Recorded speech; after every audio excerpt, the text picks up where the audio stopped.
tudo bem? Bem-vindos a mais uma atividade de filosofia desta semana. Hoje nós vamos estar tratando sobre os textos filosóficos. Mas antes de nós entrarmos propriamente no assunto, vamos refletir um pouco.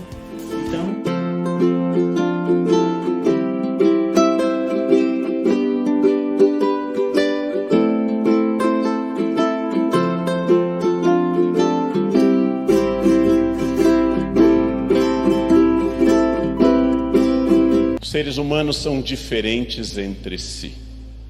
Os seres humanos são distintos e eu jamais sentirei a dor de um outro ser humano, porque os mecanismos celulares e cerebrais, nervosos e emocionais que conduzem à dor são exclusivamente individuais. Eu posso chorar pela dor de um filho, eu posso lamentar a dor de um ente querido, porém a dor é da pessoa. Eu jamais sentirei essa dor. A dor pertence a cada um. E mais, a diferença de cada um na percepção do frio, do calor, da fome e da dor. Quando alguém me diz que está com frio, eu sequer consigo avaliar se esse frio é similar ao frio que eu sinto.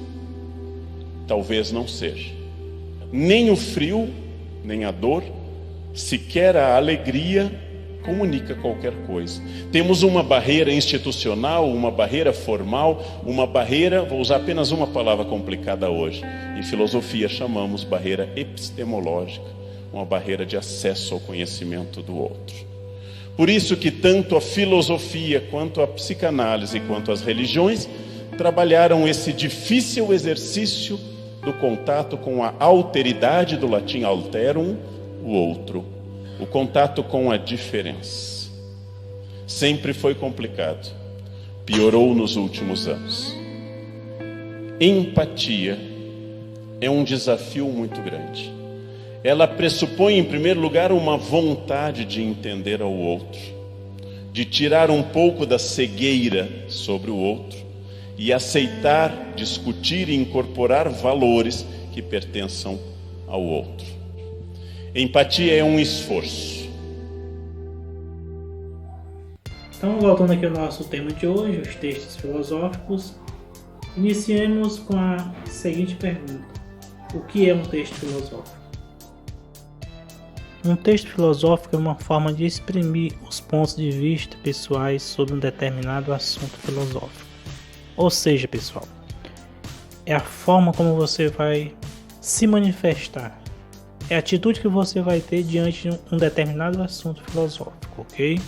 O texto filosófico, por ter como base a filosofia, busca a compreensão da realidade tal como ela é, e não somente como se apresenta, expondo ao leitor uma determinada tese, defendida pelo autor, que não necessariamente estará limitada ao rigor técnico, mas também estará fundamentada numa pessoalidade específica de cada autor, suas experiências e sua própria visão da realidade como um todo e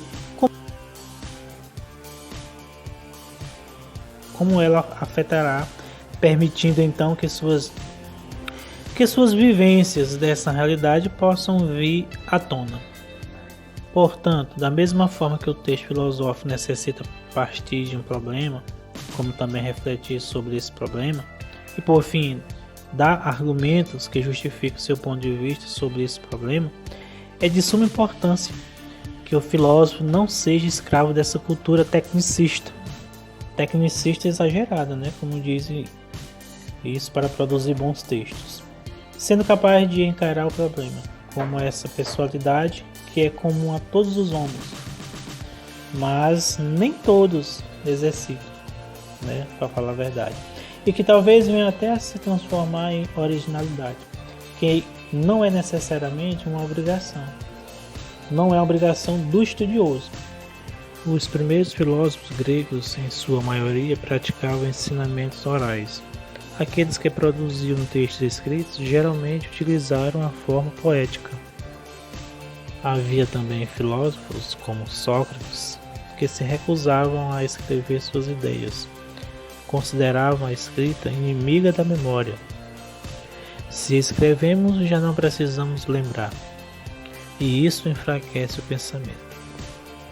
Então, conforme esses filósofos, né, a exemplo de Sócrates, eles consideravam a escrita inimiga da memória. Então, resumindo isso, quer dizer que a partir do momento em que eu escrevo algo, meu pensamento, não preciso lembrar. Então vai estar ali pronto, né? Qualquer momento que eu precisar, está ali escrito. É como você agenda alguma coisa, né, para você lembrar em determinado momento. Então assim eles consideravam a escrita inimiga da memória.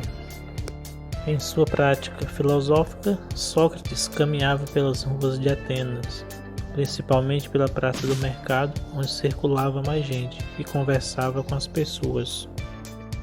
Em geral, Sócrates ele fazia perguntas. Essas perguntas levavam o interlocutor a cair em contradição, né?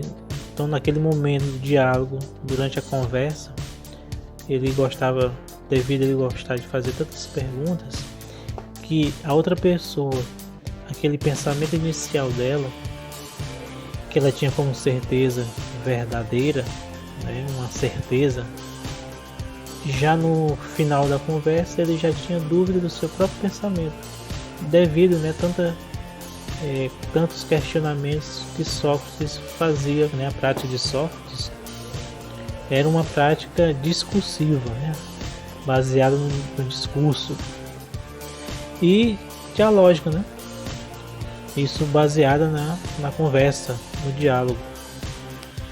Sócrates dizia que, assim como sua mãe havia sido uma parteira que dava luz às crianças, ele queria dar luz às ideias. Seu estilo filosófico ficou então conhecido como maiêutica, ou seja, o parto de ideias. Platão, que foi discípulo de Sócrates, ele resolveu homenagear o mestre. Então, nós temos conhecimento hoje dos pensamentos, das ideias de Sócrates, devido a esta homenagem de Platão. E ele foi quem escreveu os pensamentos de Sócrates. Mas em vez de escrever em versos, como se fazia na época, elaborou diálogos, inaugurando uma nova forma de organizar as ideias filosóficas. Por meio dos diálogos, segundo Platão, seria possível chegar a um refinamento das ideias. O método de perguntas e respostas para ele permitia avançar entre contraposições e contradições, obtendo ideias cada vez mais precisas, até que se chegasse ao conhecimento verdadeiro. Esse modo de aprimorar as ideias foi denominado dialética. Ainda hoje os textos filosóficos da Grécia Antiga são estudados, embora restem apenas fragmentos, né, dos textos anteriores à época de Sócrates, ou, como conhecido, pré-socráticos. E a invenção da imprensa no século XV facilitou a documentação e a difusão da atividade filosófica, e os meios eletrônicos de comunicação de massa expandiram ainda mais essa possibilidade. Hoje, a filosofia é discutida em diversas mídias, como em programas de televisão e sites da internet.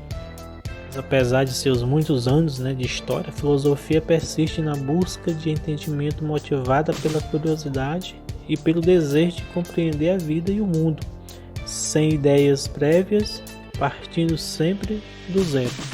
Para finalizar o estudo dos nossos textos filosóficos de hoje, nas palavras do filósofo contemporâneo francês André Comte, filosofia é uma prática discursiva que tem a vida por objeto, a razão por meio e a felicidade por fim.